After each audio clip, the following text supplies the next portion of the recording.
Shalom saudara-saudara. Shalom. Shalom. Puji nama Tuhan.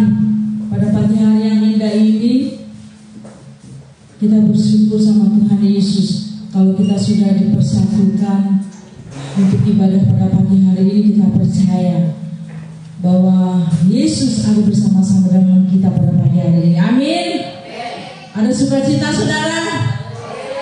Haleluya. Kita percaya bahwa pada pagi hari ini kita boleh diberikan kekuatan. Kita ada semua oleh anugerah Tuhan. Amin. Mari sama-sama kita bangkit berdiri. Kita akan mulaikan ibadah kita pada pagi hari ini. Hanya Dia yang layak dipuji dan disembah.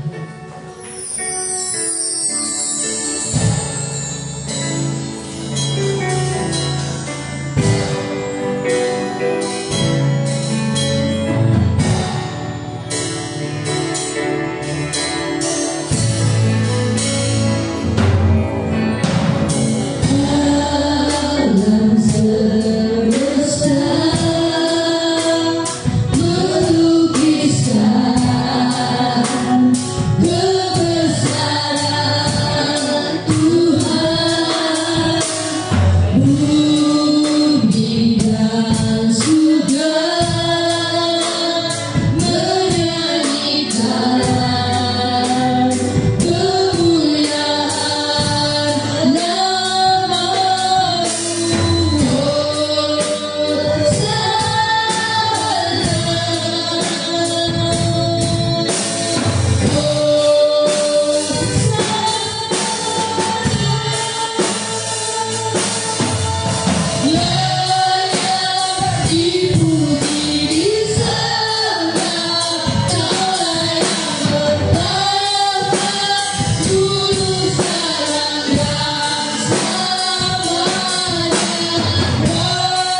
berdiri saudara.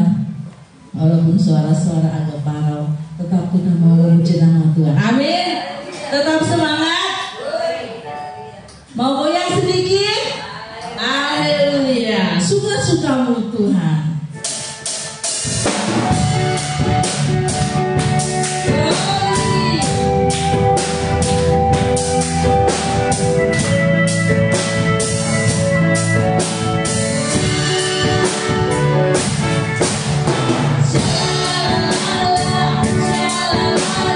Yeah.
Saudara yang dikasihi Tuhan, kita percaya bahwa kita adalah anak-anak yang disayang oleh Tuhan.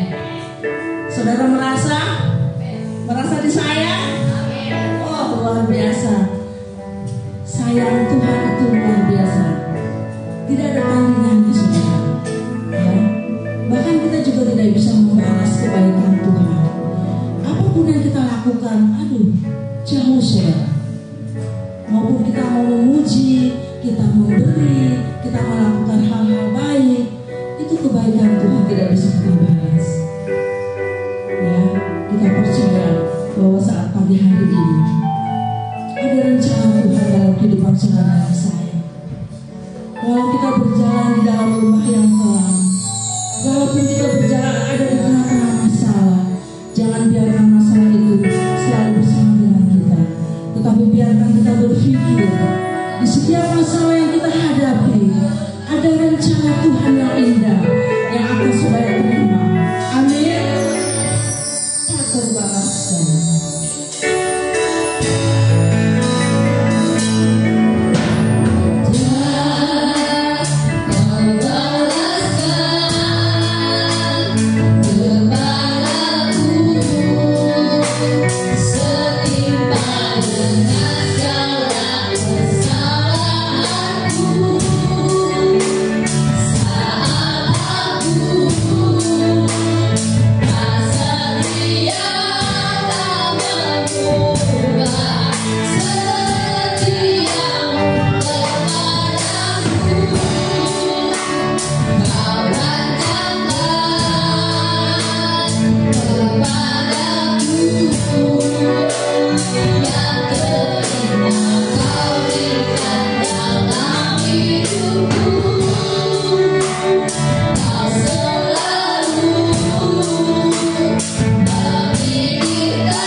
saja apa yang Kau sudah lakukan bagi kami pada kami.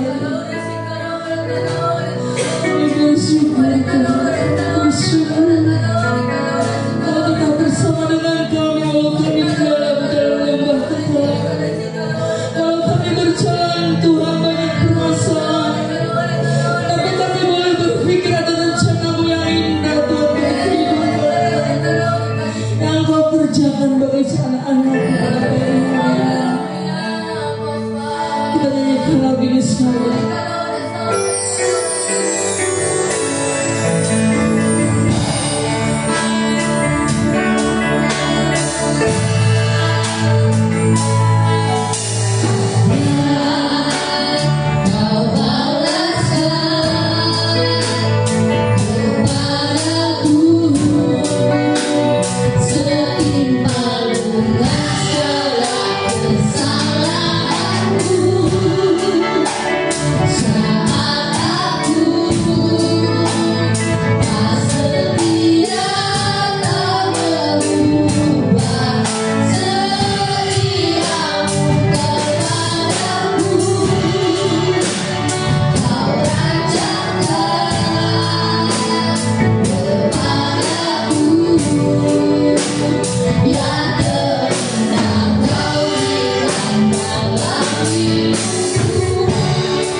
Ibu Febo berdoa untuk firman Tuhan. Glory, haleluya Yesus. Glory. Haleluya Yesus. Terima kasih Tuhan, kami sudah memuji dan memuliakan nama pagi hari ini. Dan tiba saatnya kami akan mendengarkan kebenaran firman-Mu Tuhan. Persiapkan setiap hati kami sehingga firman yang akan ditabur pagi hari ini boleh tertanam di dalam hati kami dan boleh terus bertumbuh pengenalan kami kepada Engkau ya Bapa. Terima kasih Tuhan Yesus, terima kasih banyak. Kami bersyukur untuk semuanya. Urapi hamba-Mu yang akan menyampaikan kebenaran firman-Mu, sembunyikan di belakang salib-Mu Tuhan, sehingga semuanya apa yang dikatakan semua berasal daripada-Mu. Terima kasih Tuhan Yesus, terima kasih banyak. Kami menyerahkan semuanya ke dalam tangan-Mu. Hanya di dalam nama-Mu Tuhan Yesus Kristus kami berdoa dan mengucap syukur. Haleluya. Amin.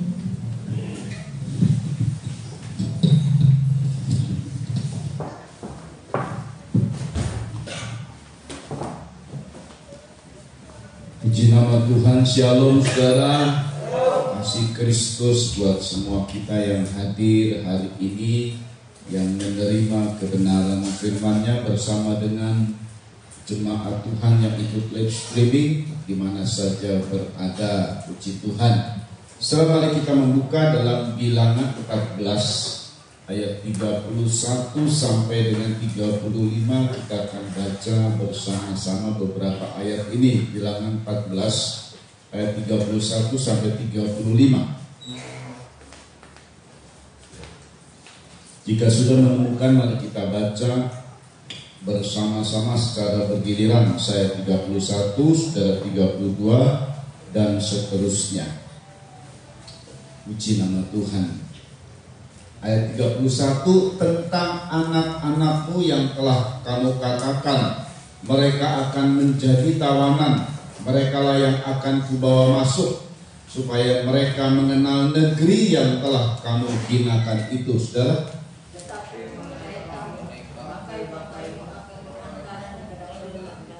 dan anak-anakmu akan mengembara sebagai penggembala di padang gurun 40 tahun lamanya, dan akan menanggung akibat ketidaksetiaan sampai bangkai-bangkaimu habis di padang gurun. Saudara, sesuai dengan jumlah hari yang kamu gantikan dulu, yaitu 40 hari.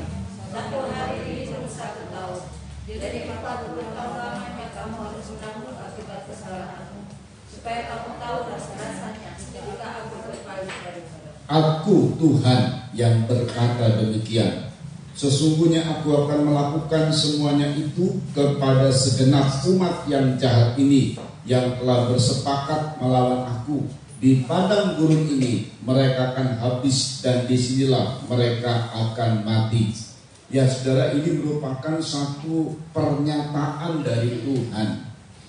Betapa umat Tuhan yang Tuhan bebaskan dari Mesir dengan kerja keras Tuhan, sampai keberadaan umat Tuhan betul-betul lepas dari Mesir, dan mereka berada di padang gurun. Sebenarnya tidak begitu lama untuk di padang gurun. Itu rencana awal, planning up-nya Tuhan, sampai di tepi Kanaan, negeri yang dijanjikan. Bukan hanya pada umat Tuhan itu saja, di saat itu telah bertahun-tahun dari generasi ke generasi.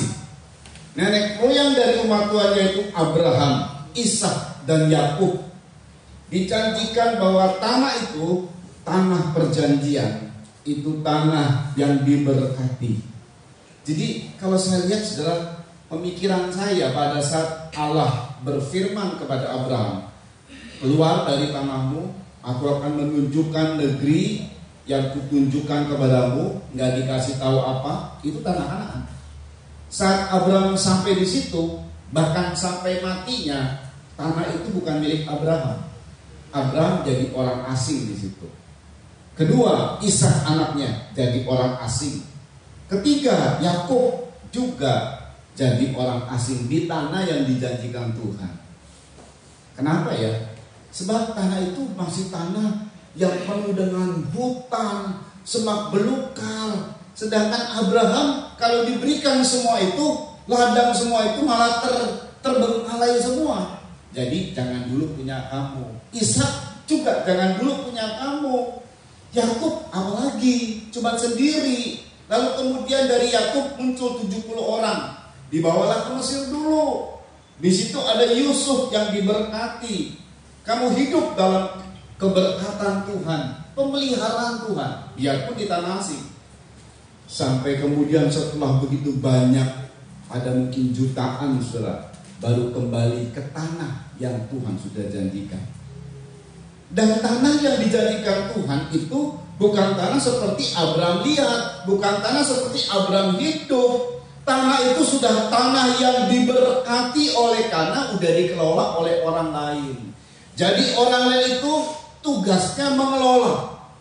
Bayangkan saudara, kalau kita dikasih tanah seperti orang-orang transmigran yang katanya rencananya ini pemerintahan lalu Begitu dikasih transmigrasi ada rumah dan lain sebagainya, nggak tahunya hutan belantara sudah. Rumah secuil, hidup susah, nggak ada transportasi. Makanya beberapa orang transmigran balik lagi, nggak kuat mereka. Ya itu keberadaan. Saudara perhatikan baik-baik. Jadi Tuhan itu rencananya bagus banget, planningnya luar biasa banget. Tuhan belum kasih kepada Abraham, kepada Ishak, kepada Yakub. Karena apa? Belum dikelola. Biar dikelola dulu sama orang lain. Begitu sudah tanah itu sudah jadi, fasilitasnya sudah disediakan, baru Tuhan kasih.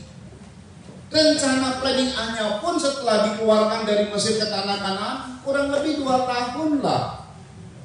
Nikmati semua tuh. Tapi sayang sekali Israel memberontak sama Tuhan. 600.000 orang lebih yang dihitung. Mereka memberontak kepada Tuhan. Kalau saudara suka baca Alkitab, ada 2 nama yang cukup dikenal di zaman itu. Musa, Harun sudah mati, tidak masuk Kanaan. Yosua penggantinya. Harun diganti Eleazar. Dari rakyat awam cuma 1 yang masuk, Kaleb bin Yefun. Nah saudara, kalau kita lihat lagi ada 2 nama, cukup 2 nama saya sebut saja. Ada juga Hur memang. Nama-nama ini yang muncul menjadi pemimpin dan bahkan berpengaruh di Israel. Ada 2 nama yang sering disebut-sebut, Aholiab dan Bezaleel. 2 orang ini adalah 2 orang yang membuat tabernakel. Tapi ayat berkata 2 nama ini tidak ada. Generasi penerima tanah perjanjian, itu temanya ya, generasi penerima tanah perjanjian. Jadi 2 nama Aholiab dan Bezaleel, orang yang ternama, orang yang membuat tabernakel, nggak ada namanya di situ. Saya tidak tahu, tidak disebut. Apakah dia mati duluan sebelum ada pemberontakan, jadi artinya mereka nggak ikut pemberontakan, atau mereka termasuk yang ikut pemberontakan juga, yang kemudian harus mati di padang gurun. Usia-usianya masih terhitung muda, saudara. Ya dibanding sama Kaleb, 85 tahun aku minggu lalu kita lihat. 120 tahun Musa pun masih kuat dia. Dia masih seperti dulu, tenaganya tidak lemah, tapi gak boleh masuk kanan. Akhirnya Tuhan berkata, karena ini perkataan Tuhan yang kemudian sudah vonis dan tidak bisa digugat lagi. Apa itu? Tentang anak-anakmu yang kamu katakan akan jadi tawanan. Ini orang-orang tua mengatakan anak-anaknya jadi tawanan. Belum terjadi apa, sudah ngomong jelek dulu buat anak-anak. Ya banyak kali orang tua nih saudara ya, suka kledor dalam perkataan. Kalau udah marah, ngomong sama anak, monyet lu, setan lu. Nah ya kan. Ada beberapa anak yang kadang-kadang mungkin beberapa kita pernah dikutuk sama orang tua, enggak, lu nggak bisa berhasil karena jengkelnya orang tua ya. Saudara, tapi puji Tuhan, yang dianggap sama orang tua. Jadi orang-orang tua ini berkata begini, waduh kami ini karena sungut-sungut orang-orang tua ini saudara ya, bersungut-sungut lalu kemudian mereka teledor mengucapkan, kita baca ya, Bilangan 14 ayat 2 sampai 4. Ini orang-orang tua yang teledor ngomong seenaknya, seenak sendiri. Barang seringkali kita ini keceplosan ngomong ya, lalu seenak sendiri kita ngomong terhadap anak-anak kita. Seperti ini, itu terjadi kadang-kadang karena kita ngomel, karena kita sungut-sungut. Yuk dibaca, Bilangan 12 ayat 2 sampai 4. Kalau mana bisa baca? Bilangan 14 ayat 2 sampai 4. Bersungut-sungutlah semua orang Israel kepada Musa dan Harun, dan segenap umat itu berkata kepada mereka, sekiranya kami mati di tanah Mesir. Ini ungkapan satu sungut-sungut yang kemudian mendingan mati aja di sini lah. Udah mendingan mati aja lah, capek hidup ini, capek. Banyak kali kita ngomong kayak begitu tuh. Ini kayak umat Tuhan ini. Terus atau di padang gurun. Memang benar mati. untuk hal perkataan mereka ini, karena sungut-sungut yang begitu hebat, mati kau, bangkai-bangkaimu berantakan di padang gurun. Tapi pada saat mereka ngomongin anak-anak, yuk, mengapakah Tuhan membawa kami ke negeri ini supaya kami tewas oleh pedang, terus? Dan istri serta anak-anak kami menjadi tawanan. Nah, waktu pas mereka bilang nanti anak-anak kami jadi tawanan, terus? Bukankah lebih baik kami pulang ke Mesir? Nah, makanya Tuhan bilang di ayat yang kita baca tentang anak-anakmu yang telah kamu katakan mereka akan menjadi tawanan, merekalah yang masuk ke tanah perjanjian. Jadi perkataan kutuk dari orang tua dirubah sama Tuhan jadi berkat. Jadi kalau kita masih anak-anak atau kita pernah jadi anak, pernah kita dengar orang-orang tua kita ngomongin kita gitu ya, ini anak sial ini, saking marahnya orang tua kita, bersungut-sungut, ngomel, marahin kita. Tapi dengar baik, ada kuasa Tuhan yang mematahkan segala kutuk dan berubah jadi berkat. Amin. Percaya kepada kuasa Tuhan. Anak-anakku yang kamu bilang jadi tawanan, maka merekalah yang aku berkati masuk Kanaan. Robah dari kutuk jadi berkat. Saudara ya. Makanya saudara ya, saya pada saat baca dalam bahasa Inggrisnya ini cukup kaget, saudara ya. Sebab saya awal-awal berpikir yang 20 tahun ke atas yang telah dihitung dalam kitab Bilangan pasal 2, kalau saudara baca itu 20 tahun ke atas dihitung, maka mereka tidak akan masuk Kanaan, mereka mati berhantaran mayat-mayatnya. Berarti kan anak-anak yang dimaksud dengan anak-anak atau masa kanak-kanak itu 20 tahun ke bawah, betul ya? Ya, usia 19 tahun, 18 tahun, 17 dari usia remaja.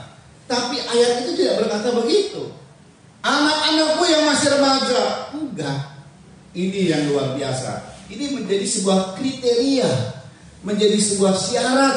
Kalau kita ingin menerima tanah perjanjian, kalau kita ingin menerima perjanjian Tuhan, seluruh perjanjian Tuhan itu perjanjian berkat isinya. Kalau kita ingin diberkati, disembuhkan, ditolong, dipulihkan, dilepaskan, maka ini adalah sebuah kriteria. Sebab di tanah Kanaan itu tanah yang limpah susu dan madu. Kalau kita mau diberkati pekerjaan kita, kalau kita mau diberkati bisnis kita, ini adalah seperti sebuah syarat. Anak-anakmu yang jadi tawanan dalam bahasa Inggris, but your little ones, which he said should be a prey, that will I bring in, and they shall know the land which ye have despised. But your little ones, dalam bahasa Ibrani, tough, little ones itu tough. Itu artinya anak kecil. Kan 19 tahun ke bawah, 19 kan nggak mungkin anak kecil dong. Iya toh? Udah usia 19 tahun udah remaja. Remaja kalau sudah nakalnya luar biasa. Beberapa orang yang ditangkap sama polisi itu remaja-remaja loh. Bunuh orang loh itu remaja. Tapi memang hukum Indonesia tidak boleh dipenjara, betul ya? Dimasukkan ke pidana yang orang dewasa, nggak boleh. Mesti dibawa kemana?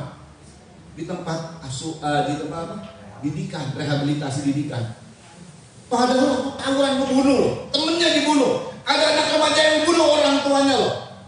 19 tahun badannya kalau gede, wah lebih gede dari orang tuanya bisa-bisa. Betul ya? Tapi Tuhan bilang sorry yang begitu-begitu. Ini harus kriterianya anak kecil. Itu yang bisa masuk. Jadi gak peduli mau usia 19 kayak mau berapa. Kriteria kita mesti anak kecil. Tuhan berkata soal anak kecil, saudara. Jadi Alkitab itu tidak keliru. Saat Tuhan bilang harus tough, T-A-F. Kalau bahasa Indonesia diterjemahkannya begitu ya, diindonesiakan. Dalam bahasa Ibraninya, ya saudara tahulah huruf Ibrani kotak-kotak begitu kan. Saya juga bisa. Ini Indonesia aja. Jadi spellnya itu tough. Kalau bahasa Inggris, little ones, anak kecil. Nah saudara, ini luar biasa ya. Gak tahu ini adalah sebuah kriteria. syarat untuk menerima janji Tuhan. Betul memang, kita baca ya. Betul. Perhatikan baik-baik saudara ya. Di dalam Injil Matius Tuhan bilang, suatu kali murid-murid ini ya terjadilah perdebatan. Ya kita juga sering terjadi sih antara kita ini saling berdebat. Apa sih yang diperdebatkan? Kita baca ya Matius 18 ayat 1 sampai 5. Matius 18 ayat 1 sampai 5. Dengan perdebatan yang ada, Tuhan jawab untuk perdebatan. Tuhan beri jawaban. Tuhan respon dan Tuhan jawab. Ini kaget banget waktu pas Tuhan jawab. Yuk dibaca Matius 18 ayat 1 sampai 5. Pada waktu itu datanglah murid-murid itu kepada Yesus dan bertanya, siapakah yang terbesar dalam kerajaan surga? Ini murid-murid 12 nih. Satu sudah masuklah hitungan Yudas Iskariot. Di 12 ini ada murid ternama. Ada yang tahu murid ternama siapa saudara? Petrus. Siapa lagi? Yakobus, Yohanes, 3 murid yang ternama. Ini ring satunya Tuhan, kira-kira begitu. Loh Tuhan ini raja segala raja. Orang ring satunya Pak Jokowi aja, wow banget. Ini Yesus raja segala raja. Lalu dapatlah Yesus murid-murid ring satunya, Petrus, Yohanes, Yakobus. Di samping itu ada selanjutnya, ada 3 sudah kita potong 3 jadi tinggal 8. Satu kita bilang ya kita coret lah, kita sudah tahu Yudas Iskariot kita coret lah. 8 orang ini ring 2. Murid Yesus kemudian ada 70 murid. Setelah itu 500 murid. Dan yang terakhir bisa dikatakan murid Yesus lah 5.000 orang. Nah itu yang penjangkauan Tuhan tanpa yaitu kemampuan kemanusiawiannya menjangkau sampai 5.000 orang. Yang lain satu Yerusalem pernah juga bertobat, cuman ya tidak terhitung lah. Intinya di situ sudah. Ini yang ring 1, ring 2 mungkin. Mulailah mereka berdebat. Kira-kira siapa ya yang terbesar di kerajaan sorga? Petrus, Yohanes, debat loh saudara, bertengkar. Bukan cuma ngomong-ngomong begitu. Saya yes, kamu aja loh. Lalu kemudian dengan omong-omongan yang damai, enggak, ini bertengkar loh. Coba ulang kembali. Ya, murid-murid itu bertengkar. Dalam ayat lain itu bertengkar, saudara. Datanglah murid-murid itu kepada Yesus dan bertanya, siapa yang terbesar dalam kerajaan surga? Dalam kisah lain bertengkar. Gara-gara ini bertengkar. Apa Yesus bilang? Langsung aja ayat 2. Maka Yesus memanggil seorang anak kecil dan menempatkannya di tengah-tengah mereka. Yesus panggil seorang anak kecil, ditempatkan di tengah-tengah mereka. Terus lalu berkata, ya, aku berkata kepadamu, sesungguhnya jika kamu tidak bertobat dan menjadi seperti anak kecil, tidak menjadi seperti anak kecil ini, little ones, tough. Terus kamu tidak akan masuk ke dalam pertama kamu tidak akan masuk ke dalam kerajaan surga. Terus sedangkan barang siapa merendahkan diri dan menjadi seperti jadi anak kecil itu bertobat, kedua merendahkan diri. Itu sifat, itu karakter yang harus kita punya. Terus dialah yang terbesar dalam kerajaan surga. ayat 5. Dan barang siapa menyambut seorang anak seperti ini dalam namaku, ia menyambut Iya, aku. siapa yang terbesar ya? Jadi yang terbesar itu yang dipandang, yang dihargai, yang diperhatikan. Kadang-kadang terjadi sama jemaat, kadang-kadang terjadi sama penatua di gereja-gereja, sudah rebutan untuk dapat kedudukan. Kemarin ada pemilihan, rebutan dapat kedudukan. Ini terbesar siapa ini? Ini yang terpandang siapa ini? Sudah ya, tengkar loh, gara-gara itu bisa tengkar. Bisa berantem, bisa gep-gepan, grup-grupan. Gara-gara itu loh, betul ya. Saling cari pendukung. 2024 Pilpres. Wah, ini hebat lagi ya, namanya politik sudah ya. Udah mulai memanas nih. Sekarang saja sudah mulai. Waduh. Kita juga 2024 banyak berdoa lah, karena Pak Jokowi harus sudah selesai periodenya. Siapa kira-kira yang bisa? Ya minimal nggak usah sama mungkin ya sedikit lah. Yang penting adalah karakter-karakter beliau gitu, kira-kira kan diinginkan oleh rakyat. Karena maju ini di 10 tahun. Baru-baru presiden Indonesia yang kayak ini nih yang luar biasa. Kalau Indonesia, banyak orang Indonesia tidak menyukai Jokowi, orang luar itu memuji-muji Pak Jokowi. Itu kayak artis kalau datang ke negeri lain. Betul ya? Betul nggak, Saudara? Betul banget loh. Nggak ada presiden kayak begitu. Nggak ada. Kecuali presiden Indonesia ini kemana-mana udah kayak artis, bukan cuma kayak presiden, kayak artis. Di negeri lain sudah, dipuji-puji. Hebat, luar biasa. Dua ini pemilihan. Siapa yang terpandang? Nah, kadang-kadang kita begitu. Aku nggak diperhatikan, kemudian mulailah kita marah. Itu kita ngomel, kita ngambek. Saudara, berarti ada dalam hati kita, aku ini terpandang. Ini terjadi seperti kayak begini. Ada mulai sombong, angkuh. Aku nggak dipandang, ya aku nggak diperhatikan. Nah kayak begini kan? Siapa yang terbesar? Yang terbesar itu nanti diperhatikan dan lain sebagainya. Kalau di hati kita ada seperti itu, Tuhan kasih pelajarannya kayak begini. Dipanggil anak kecil. Barang siapa tidak bertobat seperti anak ini dan rendah hati seperti anak ini, gak bisa masuk kerajaan surga. Apalagi terbesar, apalagi punya kedudukan di surga. Sorry, surga juga punya aturan. Untuk kedudukan, untuk karir di surga harus kayak anak kecil, bertobat dan rendah hati. Nah, itu jadi syarat. Kamu yang mengatakan little one, anak-anakmu masih kecil-kecil, berarti ini kriteria anak kecil. Dimana anak itu kriterianya dikasih tahu sama Tuhan. Pertama bertobat, kedua rendah hati. Itu yang akan masuk dan menikmati perjanjian Tuhan. Tanah yang limpah susu dan madu, tanah perjanjian, akan menikmati janji-janji Tuhan yang begitu indah, manis, dan dahsyat. Amin, saudara. Jadi kalau kita mau menerima janji Tuhan, berkat Tuhan yang menjadikan kaya, susah payah tidak menambahinya. Itu kebenaran. Itu kebenaran. Kalau kita mau terima, jadi kaya loh, serius jadi kaya. Nah, cuman masih ikuti kebenaran firman. Jadi yang mau menerima semua janji Tuhan, tampillah sebagai anak kecil. Apa itu? Sikap bertobat dan rendah hati. Jangan jadi sombong, jangan jadi angkuh, jangan maunya dipandang terus. Kalau kurang diperhatikan mulai ngambek dan lain sebagainya. Itu sikap angkuh, itu sikap tinggi hati. Tuhan bilang bertobat dan jadi anak kecil, kayak anak kecil. Lagi masalah, siapa yang terbesar? Siapa yang dipandang? Ini siapa yang di antara kita ini? Tuhan kasih contohnya anak kecil. Nah, saudara, Paulus kemudian menjelaskan lebih lanjut. 1 Korintus 14 ayat 20 persoalan anak kecil. Saudara ya, 1 Korintus 14 ayat 20. Yuk, ini Paulus bilang kepada jemaat Korintus. Ini jemaat Korintus ini jemaat kota besar. Kalau di kita ini jemaat kota Jakarta, saudara. Karena ini besar.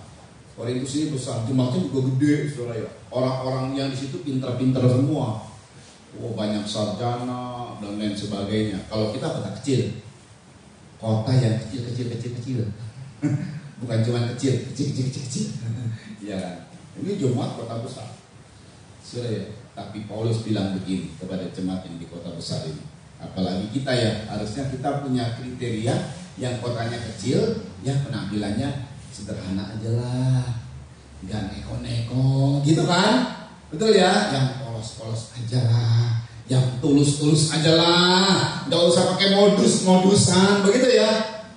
Tapi gak taunya pengaruh juga kota besar kita ya. Ya begitulah, dunia namanya dunia. Kata Paulus, yuk 1 Korintus 14 ayat 20. Saudara-saudara, janganlah sama seperti anak-anak dalam pemikiran. Kalau dalam pemikiran jangan seperti anak-anak. Pikirannya kayak anak-anak. Saudara, pikiran anak-anak apa, saudara? Ada yang tahu pikiran anak-anak? Main. Ih, pikirannya main. Mobil-mobilan, uang-uangannya semuanya di mainan semua. Jadi kalau ke gereja Kalau pikirannya kayak kecil, main-main. Gereja ini kemudian main-main. Ya ada waktu oke, nggak ada waktu sorry, main-main. Gereja itu bukan buat main-main, serius. Cari Tuhan itu serius, jangan main-main. Apa-apa main-main, aduh. Tapi anak kecil bagaimana? Ya, terus. Jadilah anak-anak dalam. Nah, kalau dalam kejahatan jadi anak-anak, jadi nggak ngerti soal. Oh, apa itu soal itu? Yang itu soal kejahatan. Nggak ngerti saya. Itu anak-anak. Nah, polos ya itu anak-anak itu polos, tulus, nggak neko-neko. Masih anak kecil udah bisa merokok misalnya. Oh. Ada anak yang kalau anak apa sih itu? Apa itu? Karena polos ya, nggak ngerti dia. Narkoba apa itu saya nggak ngerti. Ah itu bagus anak-anak kecil. Nggak ngerti yang begitu-begituan. Apa itu kafe? Nggak tahu. Yang tahu harum. Gitu kan. Nggak tahunya kafe yang gemerlap, remang-remang. Terus nanti lewat cewek, cowok. Terserah pilih yang mana. Itu kan. Baik. Ngeri. Saya waktu ke Bali, saudara. Karena bersama dengan rekan-rekan, yuk kita lihat. Iseng-iseng saya melihat yang namanya Legion. Nah, itu kan yang kena bom Bali. Begitu lihat tubuhnya aku, melihatnya nggak begini, begini. Nama-namanya banyak amat yang mati. Yang mati Yakobus, Simon, Petrus, Peter. Orang Kristen semua yang mati berarti ya. Yohanes, udah semua nama-nama. Ada satu Muhammad, pegawai itu. Ada beberapa nama Bali, cuma sedikit, tapi pun sampai jari. Dan itu saudara dilihat, inilah dunianya Indonesia.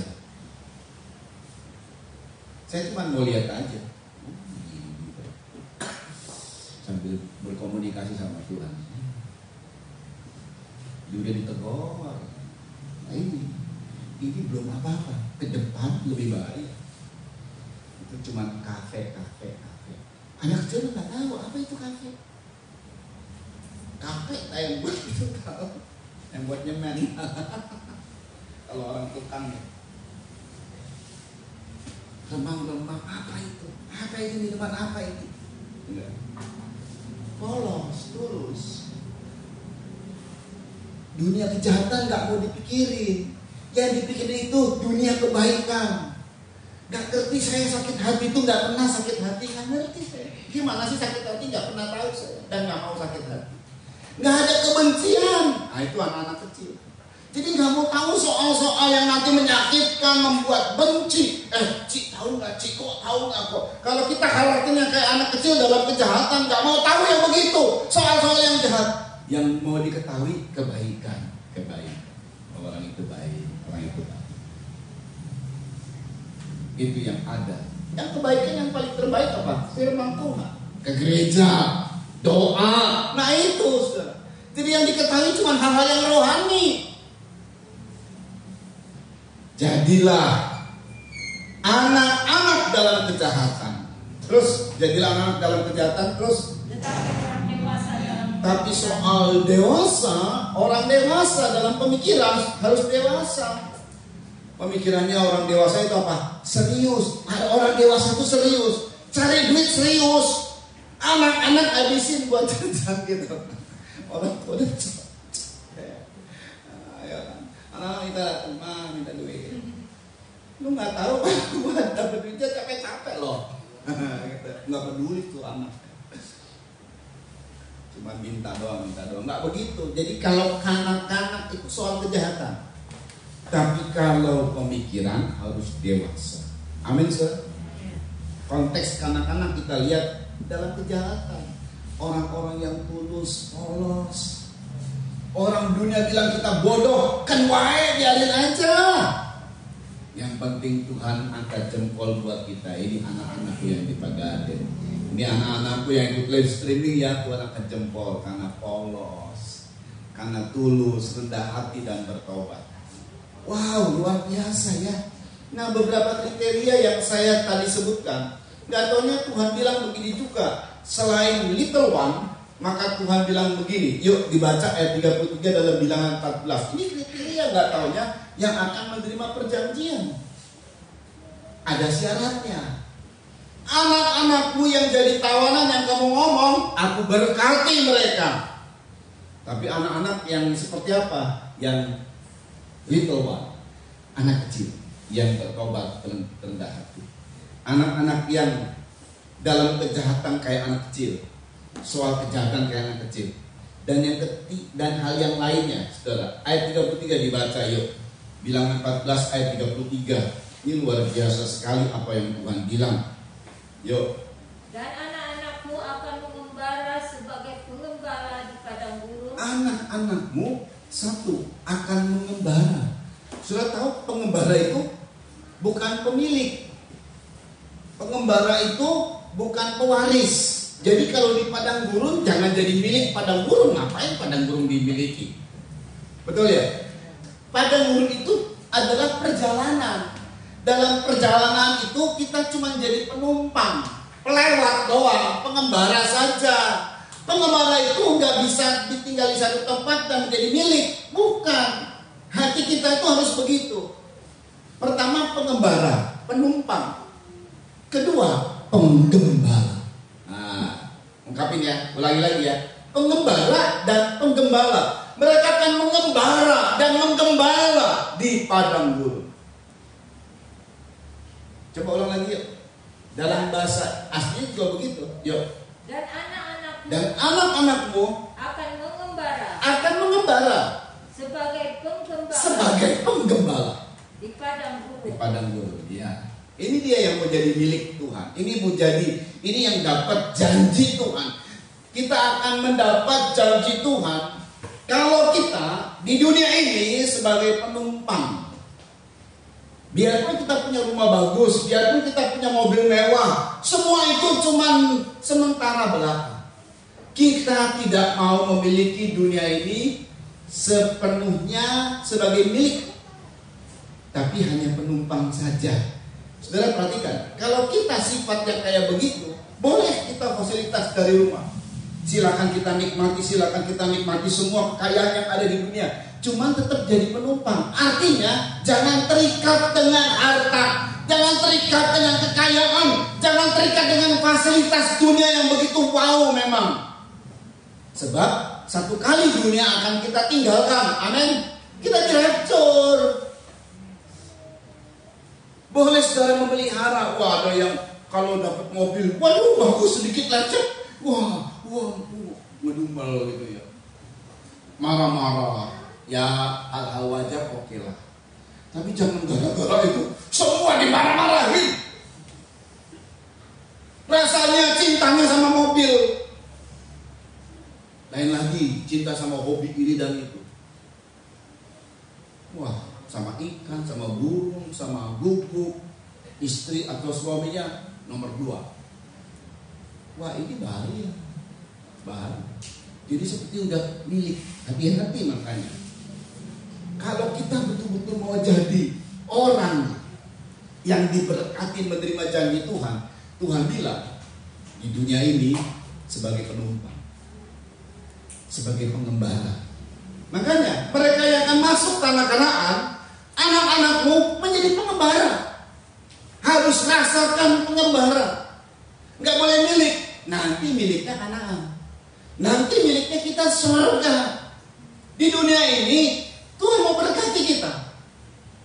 1 Petrus 1 ayat 17 sampai 19 ini luar biasa banget. Luar biasa banget. Kalau saudara pengen bagaimana Bapak itu, Bapak di sorga kerasa Bapaknya buat kita, pengayomannya, perhatiannya. Banyak kali kita sebut dalam doa Bapak kami juga, Bapak kami yang di sorga. Kita ngomong Bapak yang di sorga, Bapak ngakui kita enggak? Hei anakku gitu?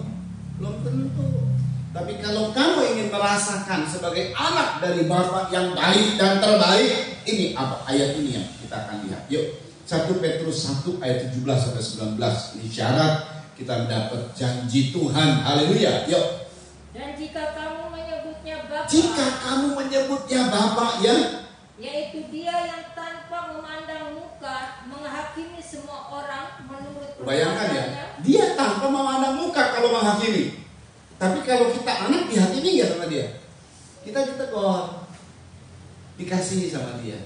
Kan barang siapa yang kukasih kutegur dan kuajar. Tapi kalau kita dibully sama orang gitu, kalau kamu menyebut aku Bapak, kata Tuhan, aku yang tidak mudah disogok dan mandang muka, itu cantik, kasihan ya. Oh, gak peduli Tuhan, itu orang kaya ya, itu orang yang gini dan lain sebagainya. Gak peduli kalau memang anakku diganggu sama orang-orang tersebut, gak pakai pandang muka dia.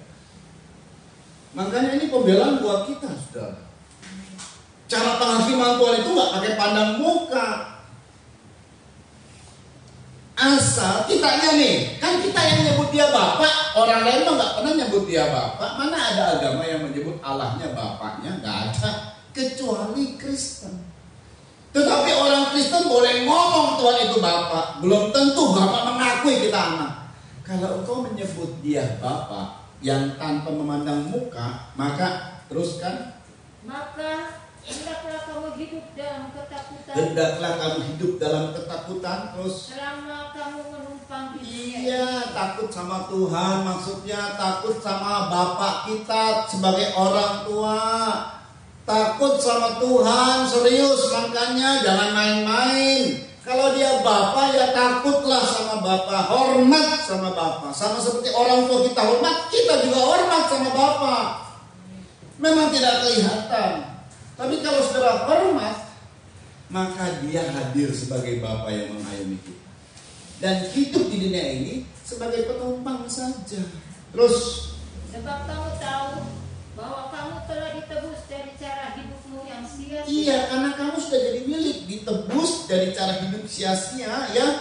Yang kamu warisi dari nenek moyangmu itu. Ya, Bukan dengan barang. dengar loh, kamu ditebus bukan dengan barang yang fana. Terus, Bukan pula dengan perak. bukan dengan perak dan emas, sorry, ditebus dengan darah yang mahal.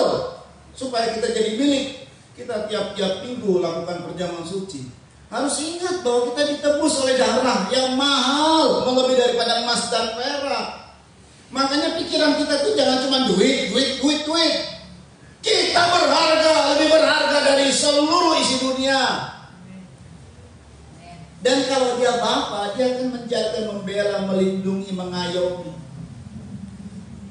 Itu indahnya Tuhan. Terus, Melainkan dengan darah yang mahal, yaitu darah Kristus yang sama seperti darah anak domba yang tak bernoda dan tak bercacat. iya, kita ini milik Tuhan. Tinggalkan cara-cara hidup yang sia-sia, nggak guna. Karena kita sendiri milik Tuhan. Di dunia ini nggak usah terikat dengan hal-hal duniawi. Tadi saya bilang nikmati fasilitas, cuma nggak perlu diikat. Yang punya, apalagi nanti pada saat Presiden 3 dibangun, yang punya rumah 10 jual-jualin sebenarnya. Rumahmu nggak dibawa ke surga. Yang punya mobil 10, masa kita mau pakai mobil semuanya tiap-tiap kali ganti, ngapain? Jual-jualin. Cukup satu. Anaknya 2, kasih anaknya. Nggak guna semua. Nanti kalau besok ketiga dibangun, sekarang ya sudah, jangan dipikirin dulu. Kalau besok ketiga dibangun, kita sudah lepaskan. Lalu kemudian kalau kita sudah jual ini dan itu, ngapain? Apa berfoya-foya? Salah, malah nggak diracun. Ada banyak nanti. Malah kita kasih berkat buat orang, memberkati banyak orang. Setelah, dan yang poin kedua adalah tadi jadi pengembara di dunia ini, karena milik kita ini miliknya Tuhan. Tuhan itu ada di sorga, kerajaannya kerajaan sorga, tempat kita itu di sorga. Makanya ya, kalau ada orang meninggal, kembali ke rumah Bapa di sorga. Indah itu, kembali. Kita masih belum kembali, masih ada kerjaan, masih ada tugas. Amin, saudara. Nah, yang sudah meninggal kembali ke rumah. Jadi nggak usah sedih, kita yang udah ditinggalkan ini nggak usah sedih. Orang dia kembali ke rumahnya kok. Iya toh, kembali ke kampung halamannya, sorga. Masa begini saudara ya, ada orang pergi ke luar negeri sebulan, nggak taunya mungkin bapaknya, aduh saya ini ada begitu di rumah nih ada urusan, nggak taunya ada urusan, saya harus kerjakan urusan. Ini keluarganya, istri dan anak-anaknya, dia nangis, papa ke rumahnya, ke rumah kita. Ya nggak mungkin nangis lah. Iya toh, nggak usah ya sedih karena nggak sama-sama. Ini waktunya baru berapa hari, udah rencananya sebulan di luar negeri. Waktunya baru beberapa hari terus papa kita harus pergi ke negeri, ke Indonesia kira-kira begitu kan, untuk ngurusin ada hal yang penting begitu loh ya. Masa keluarga itu terus nangis berhari-hari ngapain? Mau ke rumahnya kita kok. Boleh nangis tapi nggak usah tahu larut-larut. Betul ya? Udah senang. Orang-orang yang bersama dengan kita, yang tadinya bersama dengan kita mungkin sayang, kita kasihi. Tapi dia kembali ke rumah Bapa, senang dia. Kita yang nanti kembali ke sana. Amin, saudara. Tapi kalau matinya nggak tenang gitu ya, di luar Tuhan, kasihan dia loh begitu. Saudara, perhatikan. Mengembala, tapi jadi gembala. Menggembala sebagai gembala. Nah itu. Sering nggak tahu ya. Ini kan namanya anak-anak ini kan masih muda-muda. Beberapa kita ini kebetulan yang banyak yang hadir ini anak-anak muda, di anak remaja muda. Usianya yang masuk inilah kalau kita dipilih nih, kalau misalnya kita simulasikan di zaman sekarang ini saudara ya. Itu yang kita udah katakanlah kita ini bukan Kaleb, bukan Eliasar, bukan satu lagi siapa? Yosua gitu kan ya. Orang-orang lain begitu. Udah saya nggak masuk anak. Mami Anda nggak masuk anak. Ya, kita udah lewat kan umurnya kali ini. Ceritanya nih kalau kita simulasikan. Yang masuk siapa tuh? Bilona. Nah ya kan. Usianya berapa bilang? 13. Itu nggak masuk. 20 tahun lewat nggak masuk. Miki Wak usianya berapa? Nggak masuk juga. Miki Wak berapa? 16 masuk. Pino 14. Ada 14. John 16. Nathan 13. Yolan sama Prila 19. Prila? Hah? Nggak masuk kan? Coba bayangin ya. Revaldo masih masuk. Oh saya berapa? 16. 15. 14. Wah, nggak masuk. Serius nggak masuk. Pepe nggak masuk. Iya kan ya? Ucok nih lah. Berapa? Hah? 16. Nah, masuk semua. Yang itu yang masuk usia 20 tahun ke bawah masuk. Bayangin saya. Ini kalau disimulasikan ceritanya begitu ya. Lena aja nggak masuk Lena ya. 19 dari mana? Dari Hong Kong. Bayangin coba. Ini luar biasanya. Saudara, jadi cuman saudara, usia memang dari usia muda, yaitu belasan-belasan, sudah menggembalakan domba. Di usia 30 sudah klimaks karirnya. Itu cuma 2 di Alkitab, 3. Cuman yang satu ini kita nggak sebut, terlalu perfect ya. Yesus terlalu perfect. Usia 30 sudah jadi raja. Yusuf dan Daud. Di usia belasan ini nggak kayak orang lain mereka ini. Di usia belasan sudah biasa menggembalakan domba. Harusnya kalau yang ini kan menggembalakan domba ini apa ya? Pekerjaan, bisnis, pekerjaan. Itu harusnya kepada orang-orang dewasa lah. Tapi Daud sama Yusuf biasa menggembalakan domba. Yusuf di usia 17 tahun, Kejadian 37 ayat 2. Yuk dibaca. Ini perhatikan ya. Kejadian 37 ayat 2. 37 ayat 2. Yuk.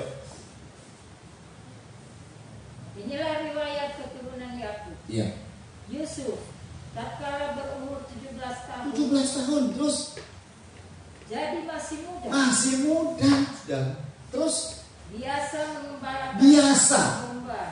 Menggembalakan domba itu bukan pekerjaan sehari, bukan pekerjaan yang iseng-iseng, bukan. Biasa menggembalakan domba. Biasa. Kalau misalnya kita sebut seorang nama Amir, gitulah ya.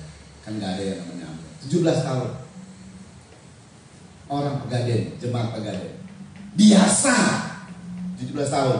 Biasa kemana? Main game. Biasanya main game. Beda sama Yusuf. Biasa menggembalakan domba. Nathan. Jangan. Tersinggung nanti. Acon. Usia 17 tahun, masih muda. Biasa ke rumah pacarnya. Oh iya, usia muda begitu kan, main kedip-kedipan mata. Beda sama Yusuf. Gak ada pacar, gak ada segala macam. Di zaman itu usia-usia muda sebagai Yusuf biasa main bola misalnya. Yusuf nggak ikut main bola. Kira-kira gitu. Biasa main-main itu anak-anak namanya usia 17 tahun biasanya main. Tidak dengan Yusuf, biasa menggembalakan domba. Daud juga sama. Daud malah usia 16 tahun kurang lebih. Waktu dicari raja, Samuel datang ke rumah Isai. Semua anak-anak Isai ditolak sama Tuhan. Lalu Samuel bingung lah. Ini anak-anakmu cuma ini doang. Oh ada satu kata Isai ayahnya. Cuman kita nggak anggap dia lah. Masih kecil. Oh mesti dipanggil. Iya dia lagi ngangon domba. Tuh biasa dia menggembalakan domba. Makanya dalam Mazmurnya Daud, Tuhan adalah gembala. Jadi usia-usia muda ini biasa digembalakan. Biasa menggembalakan domba dan familiar. Jadi kenal dengan yang namanya domba dan penggembalaan. Betul ya? Penggembalaan itu punya aturan. Enggak seenaknya sendiri. Dalam Yohanes 10, yuk kita baca. Ini terbiasa. Biasa menggembalakan dan itu artinya mereka sudah terbiasa soal yang namanya gembala. Baik domba maupun gembala. Itu dekat banget antara domba sama gembala. Yohanes 10 ayat 3 sampai 5. Jadi biasa dalam penggembalaan biasa juga digembalakan. Nah anak-anak ini begini ya, biasa digembalakan. Ayat 3 dibaca, Yohanes 10 ayat 3. Untuk dia, ya, penjaga membuka pintu. Untuk domba, penjaga membuka pintu, terus dan domba-domba mendengarkan suaranya. Jadi terbiasa selalu mendengar suara gembala.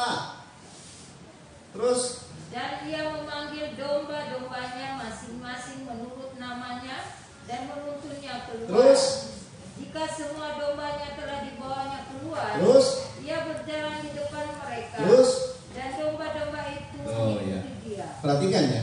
Kemarin Kaleb, kenapa Kaleb masuk Kanaan? Karena dia mengikuti Tuhan sepenuh hati. Tuhan tak kelihatan apa yang diikuti, firman-Nya. Nah ini dalam penggembalaan ini justru mengikuti gembala itu adalah satu praktek, satu kenyataan mengikuti gembala. Kenapa diikuti? Karena mendengar suaranya.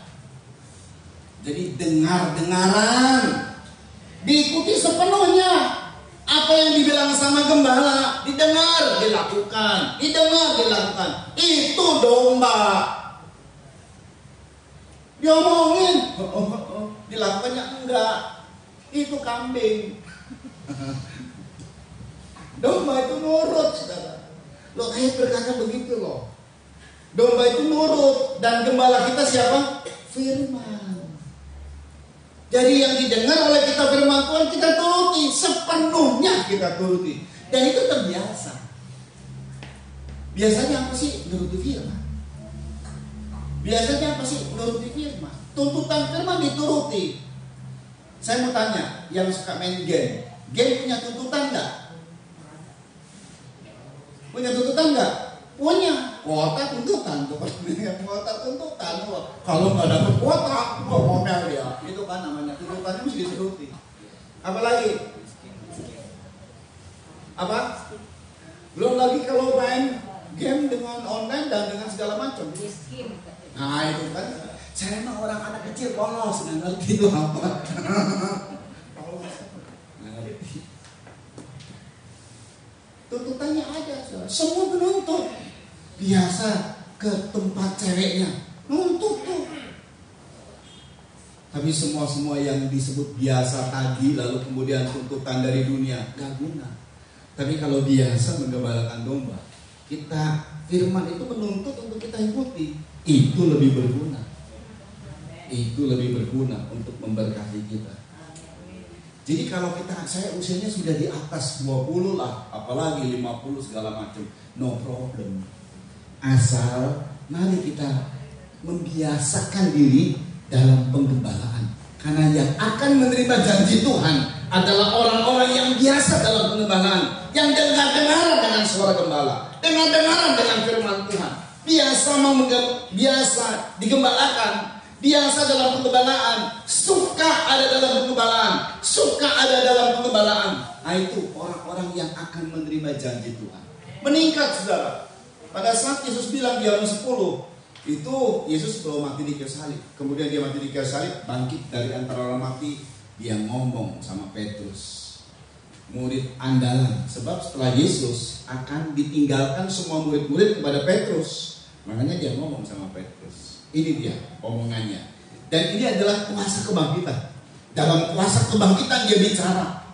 Yohanes 21 ayat 15-17. Persoalan penggembalaan.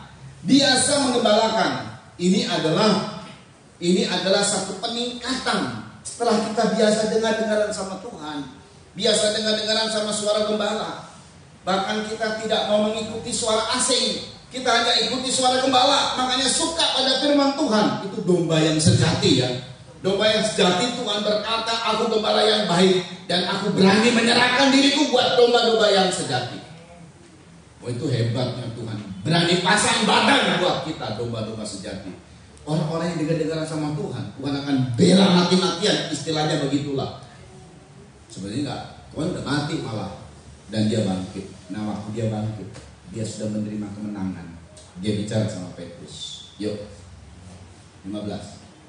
Sesudah sarapan, Yesus berkata kepada Simon Petrus, Ya. Simon anak Yohanes, apakah engkau mengasihi aku lebih daripada mereka ini? Apa engkau mengasihi aku lebih daripada mereka ini? Apa jawab Petrus? Jawab Petrus kepadanya, Ya. Benar Tuhan. Benar Tuhan. Engkau tahu hatiku bahwa aku mengasihi engkau. Kata Yesus. Ya. Gembalakanlah domba-domba. Kalau engkau mengasihi aku, gembalakan domba-domba. Jadi soal biasa menggembalakan domba, itu artinya biasa mencintai Tuhan. Cinta Tuhan itu tiap-tiap hari terbiasa kita. Dan yang namanya cinta, ini tuntutan Tuhan. Engkau mengasihi aku lebih dari semua. Kalau cinta itu begitu, sudah. Betul ya? Cinta itu cuma satu fokusnya. Bahkan yang kita cintai melebihi, dia lebih daripada semuanya. Mau harta kayak, mau apa kayak, kita nggak peduli, demi cinta. Itu cinta. Nah Tuhan bilang sama Petrus, engkau mencintai aku Petrus lebih dari semua. Ya kau tahu Tuhan, aku mencintai kau lebih dari semua. Kalau memang mencintai aku lebih dari semua, gembalakan domba-domba. Anak-anak yang jadi tawanan ini akan jadi pengembala, kata Tuhan kepada orang Israel. Tapi mereka pengembalanya sebagai gembala. Mereka harus biasa menggembalakan selama 40 tahun. Mereka nggak belajar perang loh. Di Kanaan ada perang. Tapi karena dalam cinta sama Tuhan, maka perang apapun dimenangkan sama mereka. Jadi soal bisnis boleh saudara, tinggi-tinggi, kuliah dan lain sebagainya, bagus. Tapi dengar baik, yang akan membuat saudara berhasil adalah terbiasa digembalakan. Mereka itu berhasil menang perang tanpa dilatih sama Tuhan peperangan, karena sudah begitu digembalakan, maka itu sudah menyatu keseluruhan. Segala kalau perang itu biasanya bisnis, saudara. Berkaitan dengan bisnis, merebut sana, merebut sini, dapat kemudian kita kaya, merebut daerah ini dan lain sebagainya. Itu perang namanya. Dan itu dalam bisnis adalah perang. Strategi bisnis itu seperti perang, saudara. Tetapi Tuhan menyediakan kepada kita, nggak usah latihan-latihan perang, nggak usah terlalu menjelibat, nggak usah, santai saja. Tuhan akan kasih ide-ide yang brilian, asal biasa digembalakan, biasa mendengar suara Tuhan, dan kemudian meningkat cinta Tuhan. Ayat 16 terus yuk. Ini poin terakhir sebabnya. Yuk. Kata Yesus pula kepadanya. Iya. Untuk kedua kalinya. Simon anak Yohanes. Apakah engkau mengasihi aku? Terus. Jawab Petrus kepadanya. Iya. Benar Tuhan. Engkau tahu bahwa aku mengasihi engkau. Terus. Kata Yesus kepadanya, gembalakanlah domba-domba. Jadi gembalakan domba-domba itu cinta Tuhan, mengasihi Tuhan. Yang ketiga kali Tuhan ngomong. Terus. Kata Yesus kepadanya untuk ketiga kalinya, Simon anak Yohanes, apakah engkau mengasihi aku? Maka sedih hati Petrus, karena Yesus berkata untuk ketiga kali. Karena Petrus menyangka Tuhan 3 kali. Jadi sedih. Tuhan meragukan cintanya. Ya, ragulah. Pada nyangka Tuhan gimana gak ragu? Seperti Tuhan meragukan cintanya. Ya, engkau tahu Tuhan. Ya, belum tahu, makanya ditanya lagi. Kalau Tuhan tahu dan kemudian cukup cintanya, nggak ditanya yang kedua kali, apalagi 3 kali. 3 kali baru dia nyadari Petrus. Maunya si Tuhan begitu pertama nyadari, nggak sadar. 2 kali ditanya, masih nggak sadar. Engkau tahu Tuhan. Petrus kan bilang, engkau tahu Tuhan. Tuhan tahu, belum cukup cintamu kepada aku, makanya ditanya lagi. Terus, gembalakanlah domba-domba. Iya, engkau tahu bahwa aku mengasihi engkau. Kata Yesus padanya, gembalakanlah domba-dombaku. Jadi cinta itu dituntut sama Tuhan. Dituntut sama Tuhan. Kalau kita mencintai Tuhan, segenap hati, segenap jiwa, segenap akal budi, segenap kekuatan, segala-galanya buat Tuhan. Tuhan itu nggak gila dicintai. Tuhan itu nggak mementingkan diri. Nanti cintanya dikembalikan kepada kita untuk bisa mengasihi sesama. Ya, tuntutan cinta. Saudara, gembalakan domba. Mereka mengembala dan mereka sebagai gembala. Mereka harus terbiasa dalam penggembalaan. Mereka harus digembalakan, terbiasa dalam penggembalaan, digembalakan maupun menggembala. Jadi sudah familiar yang namanya penggembalaan. Dengar suara Tuhan, dengar-dengaran dengan Tuhan. Ini 40 tahun lamanya. Nggak usah latihan-latihan perang. Nanti Tuhan yang pimpin. Peperangan itu juga Tuhan yang menangkan. Banyak kali kita berkata, Tuhan, kami diam, Engkau berperang ganti kami. Ya, Tuhan bersedia, sudah Tuhan omongkan dari dulu-dulu. Tapi Tuhan gak pernah diizinkan sama kita berperang ganti kita. Kita aja yang ke depan, Tuhan di belakang. Setelah gagal, baru nangis-nangis. Tuhan tolong saya, Tuhan pimpin saya. Alah, udah rugi semua. Harusnya biarkan Tuhan ke depan. Bagaimana caranya? Biasakan dirimu digembalakan. Sebab dalam pengembalaan itu cuma di depan, kita domba di belakang. Kalau udah terbiasa, tiap saat kita alami Tuhan berperang ganti kita. Selalu kita menang berhadapan dengan masalah sebesar apapun, seperti orang enak sekalipun, raksasa 9-12 meter, maka pasti menang. Pasti menang. Karena Tuhan bukan cuma di pihak kita saja, Tuhan di depan kita, membela kita, saudara. Tuhan pasang badan buat kita. Dia sebagai apa? Sebagai gembala. Aku gembala yang baik, kata Tuhan. Aku menyerahkan, gembala yang baik itu menyerahkan nyawanya bagi domba-dombanya. Dia pasang badan. Makanya tidak heran kalau anak-anak Tuhan yang suka digembalakan selalu menang. Lalu meningkat dalam kuasa kebangkitan. Kita terima kuasa kebangkitan, maka cinta sama Tuhan. Ya memang Tuhan bilang, kalau engkau cinta kepada Tuhan, maka engkau pasti menuruti firman-Ku. Saudara, banyak kali ya untuk menuruti firman itu berat buat kita. Betul ya? Betul ya? Tapi kalau kita cinta sama Tuhan, berat nggak menuruti firman? Tidak. Kalau kita cinta sama orang tua kita ngomong apa, kita turut sesuai dengan firman papinya ya. Itu karena kita cinta sama orang tua kita. Kalau kita cinta sama seseorang, apa yang diomongin sama dia, apa yang diperintahkan sama dia, kita nurut. Itu cinta namanya. Betul ya? Dan itu nggak berat buat dia, karena cinta. Karena didorong rasa cinta, gairah dia malah menuruti apa yang diinginkan oleh pasangannya. Betul nggak? Betul nggak? Berarti kalau kita berat menuruti firman Tuhan, belum ada cinta. Cuman rutinitas terbiasa, lama-lama juga berat. Kalau pegawai gitu ya, hari demi hari dilakukan, ya lagi enak, lagi moodnya enak. Ada nanti moodnya yang nggak enak, karena tidak cinta. Kalau kita cinta lain, tidak ada yang berat di dalam cinta. Kalau kita cinta sama Tuhan, ya turuti segala firman, ya. Kenapa aku menuruti firman Tuhan? Karena aku cinta Tuhan. Yuk kita datang sama Tuhan. Oh, puji nama Tuhan. Firman kebenaran yang luar biasa Tuhan sudah berikan kepada kita.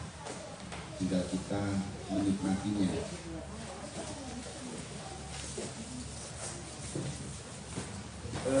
Lagu, coba dicek lagu Aku Mengasihi Engkau Yesus.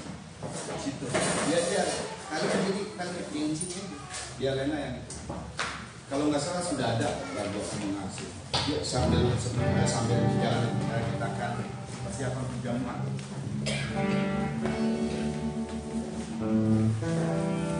Di hadapan kami Tuhan ada perjamuan kudus. Engkau melakukan ini bukan berat. Engkau cinta kepada kami, makanya Engkau rela. Dengan kerelaan sungguh-sungguh Engkau berkorban buat kami. Kami terima tubuh dan darah-Mu ya Bapa, dengan menjunjung tinggi korban-Mu. Haleluya. Dan juga apa yang diangkat, apa yang disiapkan oleh jemaat-jemaat yaitu live streaming juga diberkati semuanya. Kami terima tubuh dan darah-Mu di dalam nama Tuhan Yesus Kristus. Mari berdoa.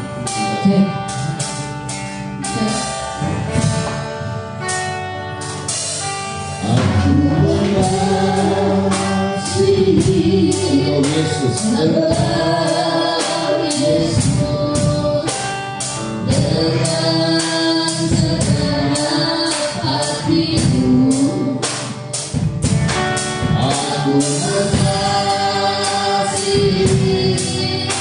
Engkau Yesus, dengan segenap jiwaku.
Oh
Sebab apa yang telah kuteruskan kepadamu telah aku terima dari Tuhan, yaitu bahwa Tuhan Yesus pada malam waktu Dia diserahkan mengambil roti, dan sesudah itu Ia mengucap syukur atasnya. Yesus memecah-mecahkannya dan berkata, inilah tubuhku yang diserahkan bagi kamu, perbuatlah ini menjadi peringatan akan aku. Bukankah roti yang kita pecah-pecahkan adalah persekutuan dengan tubuh Kristus? Amin. Sekarang makanlah dengan percaya tubuh Kristus dalam nama Tuhan Yesus Kristus.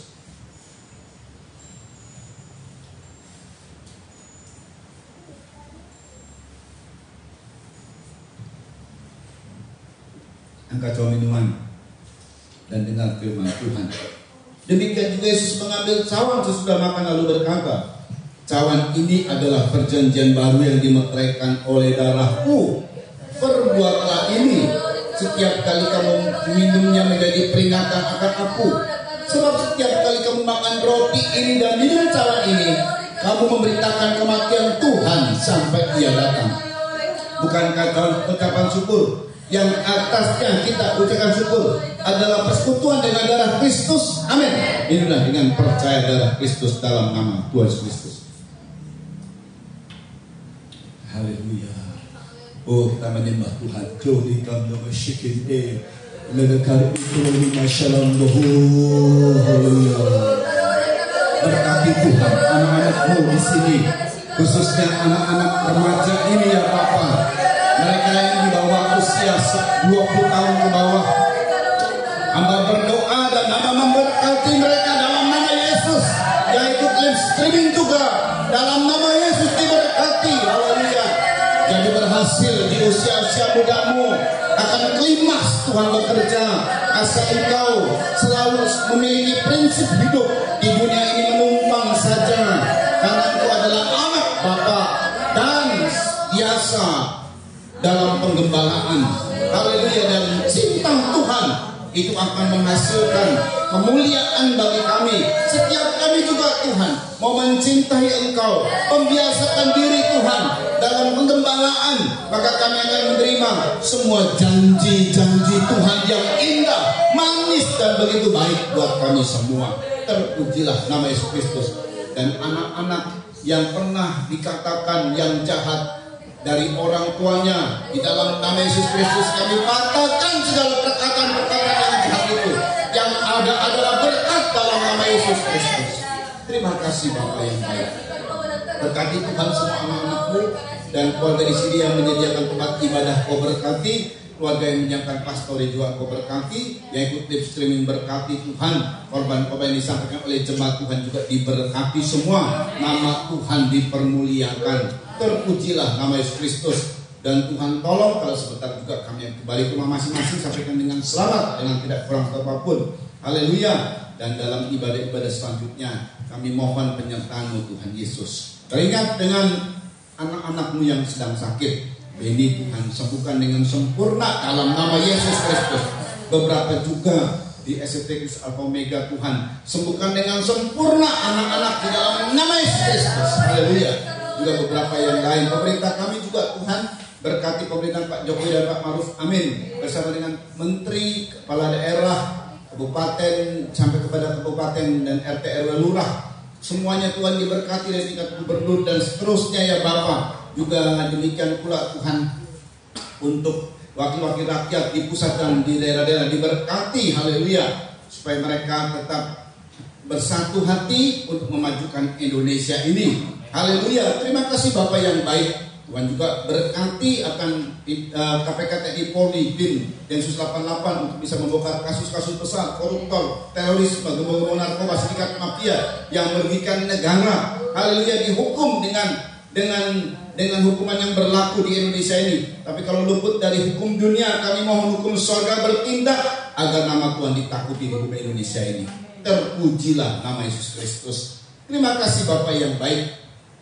Dan juga Tuhan tolong berkemurahanlah untuk peperangan di Ukraina dan Rusia. Tuhan tolong berikan kedamaian. Kami mohon Tuhan belas kasihan-Mu. Ada anak-anak-Mu di Ukraina Tuhan. Haleluya. Sebabnya kami serahkan ke dalam tangan Tuhan. Terima kasih Bapak yang baik. Dan terpujilah nama Yesus Kristus. Kami angkat dua tangan kami menerima berkat dari Tuhan. Haleluya.